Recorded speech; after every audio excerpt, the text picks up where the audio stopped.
عمران خان کو چھوڑ کے جو زبردستی پارٹی بنائی گئی تھی اس کا آج جلسہ تھا اور عوام نے اس کا ستیہ ناش کر دیا۔ یہ جج نہیں ہیں بلکہ منافق ہیں۔ ایک وکیل نے چیختے اور چلاتے ہوئے اس کے اوپر کیا کہا؟ فوجی افسران اسپتالوں کے سربراہ مقرر ہو گئے، آخر اس کی وجہ کیا ہے؟ نون لیگ جیتے گی مگر کیسے؟ شاہد حقان عباسی کے اوپر میاں نواز شریف صاحب باری کیسے پڑے؟ آج ان نکات کے اوپر آپ سے بات کریں گے۔ السلام علیکم، آپ دیکھ رہے ہیں گورکھ دندہ ابرار قریشی، آپ سے مخاطب ہوں۔ عمران خان کو چھوڑ کے مختلف پارٹیاں بنائی گئیں، جس میں پہلا نتیجہ یہ تھا کہ استحکام پاکستان پارٹی بنی، پھر پاکستان تحریک انصاف پارلیمنٹیرین پارٹی بنی جو کہ پرویز خٹک صاحب کی سربراہی میں تھی۔ عمران خان کو جب چھوڑ کے گئے تو اس کے بعد استحکام پاکستان پارٹی کے اندر جو لوگ پریس کانفرنس کر کے مزاحمت کرتے تھے 9 مئی کی اور عمران خان کو چھوڑتے تھے الزام تراشی کرنے کے بعد، تو وہ سارے اسی پارٹی میں شامل ہوئے۔ پھر آپ نے دیکھا ہوگا کہ اس پارٹی نے پہلے کبھی کوئی جلسہ نہیں کیا، لیکن اس پارٹی نے جب اپنا پہلا سوشل میڈیا پلیٹ فارم بنایا تو وہ بھی کسی ایک اور خاتون کے پیج کو جو ہے وہ کنورٹ کیا گیا، ان کی وہ بھی چوری پکڑی گئی، چونکہ لوگ خود سے تو آ کے اس پارٹی کو پسند نہیں کر رہے تھے۔ آڈینس، فالوورز اور ورکر، نوکر چاکر، ووٹر تو تھے نہیں۔ تو اب انہوں نے پہلا جلسہ پاکستان خانے وال کے اندر کیا، سرزمین پاکستان اور اسلامی جمہوریہ پاکستان کے سب سے بڑے صوبے پنجاب میں اور خانے وال میں۔ استحکام پاکستان پارٹی میں آپ نے فرح حبیب سے لے کے فردوس عاشق اعوان، فواد چودھری، کتنے ایسے نام ہیں جو اس پارٹی کے اندر شامل ہوئے۔ آج جب جلسہ ہوا خانے وال کے اندر تو ثابت یہ ہوا کہ جو لوگ عمران خان سے زبردستی چھڑائے گئے تھے، جو زبردستی اس پارٹی میں گئے، جہانگیر خان ترین جس پارٹی کے جنرل سیکرٹری ہیں، علیم خان صاحب یقیناً صدر ہیں، اور اون چودھری اور باقی لوگ، تو ایسی پارٹی کی جو حیثیت تھی اس کا یہ ستیہ ناش ہوا کہ عوام جو وہاں پہ آئے تھے، کسی نے کہا پیسے دے کے لایا گیا ہے، بہت کم تعداد میں لوگ آئے اور ان کو اپنی حیثیت کا اندازہ ہو گیا اور بری طرح سے استحکام پاکستان پارٹی کا پہلا جو پاور شو تھا وہ عوام نے مسترد کر دیا اور اس کے اندر ان کو ناکامی ہوئی۔ یہ ساری وہ چیزیں ہیں جو اس بات کی غمازی ہیں، جو اس بات کا ثبوت ہیں کہ کوئی بھی ہو، عمران خان ہو، پیپلز پارٹی ہو، نواز شریف صاحب ہوں، ایون جہانگیر خان ترین صاحب ہی کیوں نہ ہو، پہلے آپ کسی کے کارکن ہوتے ہیں، پہلے آپ کسی کے دوست ہوتے ہیں، ان کو فائنینشیل سپورٹ کرتے ہیں، اور پھر آپ اس کو چھوڑ کے جب اپنی پارٹی بنا لیتے ہیں اور وہ پارٹی اسٹیبلشمنٹ بناتی ہے، اس میں عوامی رائے شامل نہیں ہوتی، یا عوام اپنی مرضی سے جو ہے اس میں چیزیں نہیں کر رہے ہوتے، زبردستی کے سودے کیے جاتے ہیں، تو اس کا نتیجہ یہی ہوتا ہے جو آج خانے وال کے جلسہ کے اندر استحکام پاکستان پارٹی کے ساتھ ہوا۔ تو حقیقت سے جب آپ نظریں چرا لیں گے، آپ حقیقت کو نہیں مانیں گے، آپ اپنی مرضی کے فیصلے تھوپیں گے، آپ طاقت کے نشے میں اور طاقت کے زور کے اوپر جب سیاست کروائیں گے لوگوں سے، تو پھر نہ تو آپ زبردستی لوگوں کے دلوں سے کسی کی محبت کو نکال سکتے ہیں اور نہ زبردستی کسی کے ہاں نفرت پیدا کر سکتے ہیں۔ تو زبردستی کی نہ تو کوئی شادی چل سکتی ہے، نہ کوئی رشتہ، نہ کوئی دوستی، نہ کوئی پارٹی، نہ کوئی سیاست ہو سکتی ہے۔ یہ بات اب بھی سیانے لوگ اگر سمجھ جائیں تو ان کے لیے یہ بڑا اچھا ہوگا، لیکن استحکام پاکستان پارٹی کے اس طرح کے جلسے اگر آئندہ بھی ہوئے، انعقاد ہوا، تو اس میں اسی طرح سے ان کو منہ کی کھانی پڑے گی اور ثابت ہوگا انتخابات کے اندر کہ عوام ان کے ساتھ نہیں ہے۔ یہ کرائے کے لوگ لے کے آنا اور یہ تاثر دینا اور پھر بھی ناکام ہو جانا، پیسے لگا کے لوگوں کو دہاڑی پہ لانا اور پھر بھی ناکام ہونا، اس سے بڑی کوئی ناکامی ہو نہیں سکتی۔ تو لہٰذا ثابت ہوا کہ عمران خان کی پارٹی جیل میں ہونے کے باوجود پاپولر ہے، عوام عمران خان کے ساتھ ہیں، اس کے بعد میاں صاحب کے ساتھ بھی ہیں، پیپلز پارٹی کے ساتھ بھی ہیں، مولانا فضل الرحمان صاحب کے پاس ایک بڑی پاور ہے، تناسب جو ہے اس میں ایک بہت بڑا تضاد ہے، اور اس سب عمل کے اندر جو عمران خان ہیں وہ سب کے اوپر باری ہیں، ان کو سبقت حاصل ہے، چونکہ پاکستان کے 60% جو یوتھ ہیں اس میں سے کم از کم 40% یوتھ جو ہے وہ عمران خان صاحب کو مانتی ہے۔ ہم بھی جب اپنے سروس دیکھ رہے ہوتے ہیں کہ کتنے فیصد لوگ ہمیں کہاں کہاں دیکھتے ہیں، ان کی عمر کیا ہے، تو اس میں سب سے زیادہ تعداد جو ہے وہ 20 سالوں سے 35 سال کے درمیان کے لوگ ان چیزوں کو دیکھتے ہیں، جو کہ اویئرنیس رکھتے ہیں۔ چھوٹے چھوٹے نکتے اور بھی ہیں جن کے اوپر بات کریں گے۔ شروع میں جو آپ نے یہ چھوٹے چھوٹے کلپ دیکھیں. یہ ایک وکیل صاحب ہیں جو جسٹس ہائی کورٹ عامر فاروق صاحب کی عدالت میں پیش ہوئے تھے اور سر پٹا کے اور خوب غصے میں بولے اور انہوں نے کہا یہ جج نہیں ہیں, یہ نوکر ہیں, یہ ٹاؤٹ ہیں, یہ منافق ہیں. اسی جج نے سزا دی سائفر کیس میں عمران خان کے توشہ خانہ اور باقی چیزوں کے اندر. یہی جو جج ہے جب ہم اس کے سامنے پیش ہوتے ہیں تو یہ جج نہیں لگتا, یہ کسی کا ٹاؤٹ لگتا ہے. اس ریاست کے اوپر اللہ رحم کرے, ان عدالتوں کو, ان ججوں کو, ایون وکلا کو اللہ تعالیٰ ہدایت دے.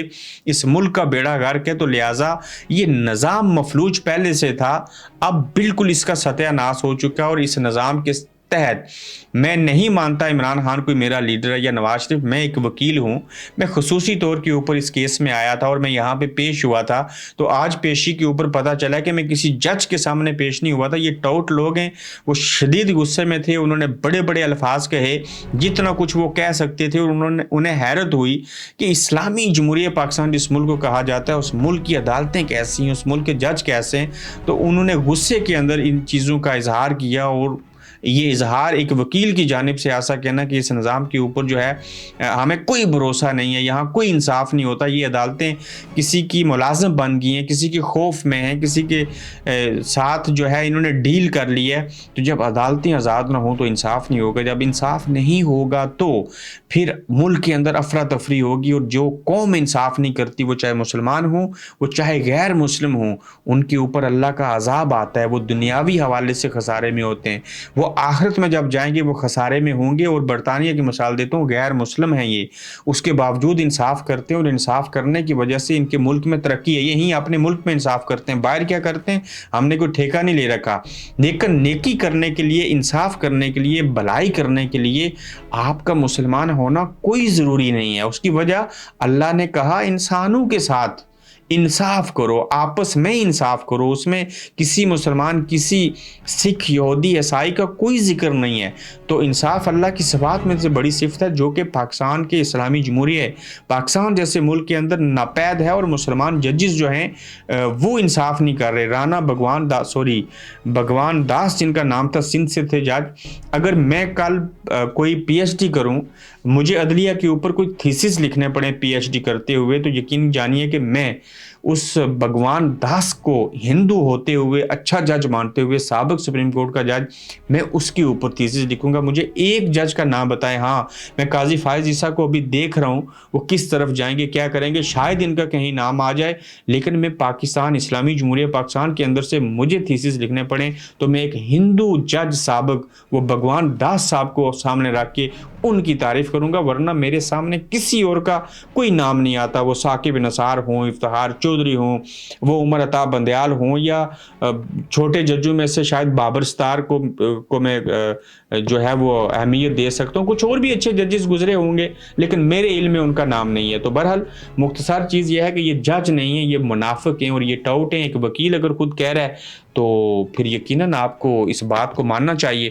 فوجی افسران جو ہیں وہ اسپتالوں کے سربراہ مقرر ہو گئے. پہلے آپ نے دیکھا ہوگا فوج کے اپنے سی ایم ایچ کے اسپتال تھے, اس کے اندر ظاہر فوجی ڈاکٹر, سارا سٹاف ان کا تھا. اب جو سیول اسپتال ہیں جیسے پولی کلینک آئی تھنک اس کا نام ہے, اور پیمز جیسے بڑے اسپتال جو ہیں, اس کے اندر انہوں نے کیا کیا ہے کہ فوجی افسران جو ہیں وہ ان کے سربراہ لگا دیے گئے ہیں. اور وفاقی دارالحکومت اسلام آباد کے 2 سب سے بڑے سرکاری اسپتالوں یعنی پیمز اور پولی کلینک کے سربراہوں کی خالی اسامیوں کا فوجی افسران سے پر کیا جائے گا. اور یہ فوجی افسران میڈیکل کورس سے آئیں گے. اور اس مقصد کے لیے وزارت صحت نے فوجی افسران کی تقرری کے لیے سیکرٹری دفاع کو خط لکھ دیا ہے. حضور سول محکموں میں پیدا ہونے والا ہر تنازع فوج اور فوجی افسران کے کھاتے میں جائے گا. جناب تاریخ کا سبق ہے کہ فوج کو سول محکموں میں مت گھسیٹا جائے, اس سے ملک و قوم اور فوج کا سب سے بڑا نقصان ہوگا. یہ لوگ تو ایسے کہہ رہے ہیں, لیکن نیب ہو, کوئی سیمنٹ بنانے کی فیکٹری ہوں, کوئی پراپرٹی کا کام ہو, چاہے وہ اسپتال ہوں, ایون جو اسٹاک ایکسچینج ہے وہ جگہ ہو, کوئی جگہ ایسی بچی نہیں ہے کہ جہاں پہ پاک فوج نے جو ہے وہ دفاع کے بجائے یہاں پہ اپنے لوگوں کو لگا دیا. میں مانتا ہوں یہ لوگ پروفیشنل ہیں, یہ بہتر ہیں. اور میں یہ بھی بات 100% مانتا ہوں کہ یہ عام سویلین جو ہیں ان کے مقابلے میں یہ پروفیشنل ہوتے ہیں اور بہتر کام کرتے ہیں, کرپشن بھی کام کرتے ہیں. مگر آپ لوگوں کا کوئی حق نہیں ہے کہ سول اسپتالوں کے اندر بھی آپ آ کے نوکری کریں. یہ ذمہ داری نہیں ہے آپ کی. آپ اپنا کام کیجئے, ٹیکنالوجی بنائیں, میزائل بنائیں, گنے بنائیں, آپ 4G پہ کام کریں, 5G پہ کام کریں, 7G پہ کام کریں, جدید ٹیکنالوجی کی طرف جائیں اور ملک اور قوم کے فائدے کے لیے کام کریں اور سرحدوں کی حفاظت کریں. یہ آپ کس کام کے اوپر لگ گئے جس وجہ سے یہ چیزیں آپ کو جو ہے وہ سوٹ نہیں کرتی. آگے بڑھیں تو نون لیگ جیتے گی مگر کیسے جیتے گی. یہ احسن اقبال تو کہہ رہے ہیں کہ نون لیگ جیتے گی مگر کیسے. جیتنے کا وہ عمل اس طرح سے بتا رہے ہیں کہ نون لیگ الیکشن ہوں گے, وہ جیت جائے گی, عوام ہمیں ووٹ دیں گے.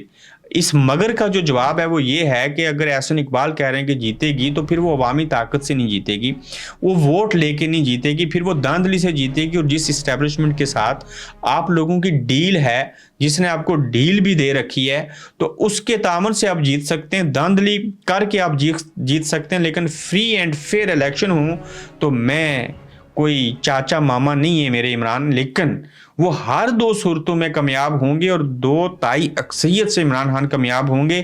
آپ یہ جو بھاشن دے رہے ہیں کہ نون لیگ جیت جائے گی, یہ ایسے بغیر داندلی کے نہیں جیت سکتی. تو احسن اقبال کا وہ خواب پورا ہوگا یا نہیں ہوگا, ہونے لگے ہیں جنوری کے اندر الیکشن تو وہ بھی لگ پتا جائے گا. شاہد حقان عباسی کے اوپر نواز شریف صاحب جو ہیں وہ باری پڑ گئی, اور آپ دیکھیں کہ وہ نئی پارٹی بنانا چاہتے تھے, نون لیگ سے انہوں نے اختلاف کیا, اچھی چیزوں کو وجہ بنا کے اختلاف کیا. لاہور کے مینار پاکستان کے جلسے میں وہ نہیں گئے. اس کے بعد وہ جانا چاہ رہے تھے چین, جہاں پہ ان کو جانے سے روک دیا گیا. اور اس چیز کا براہ راست تعلق نواز شریف صاحب کے ساتھ نہ چلنا, اسٹیبلشمنٹ کے مخالف باتیں کرنا, جیسے نیب کو ختم کر تو اور چیزیں کرو. اب جب نواز شریف صاحب کے ساتھ آپ نہیں ہیں تو پہلے بھی نیب کے کیسز آپ کے اوپر بنے تھے, اور اب آپ جن نواز شریف صاحب کو لنڈن آ کے مشورہ دیتے تھے کہ میاں صاحب یہ ایک جال ہے تو خدا رہا پاکستان واپس نہیں آئیے گا, آپ ان کے ویل وشر تھے, تو آپ وہی نواز شریف صاحب چاہتے ہیں کہ آپ کو ذلیل و خوار کیا جائے. ان کا طوطی بولتا ہے تو جس وجہ سے آپ کو چین جانے سے روک دیا گیا. تو یہ آج کا گورکھ دھندا تھا. اپنا خیال رکھیے گا, پھر انشاءاللہ آپ سے ملاقات ہوگی. آپ دیکھ رہے ہیں گورکھ دھندا ابرار قریشی کے ساتھ.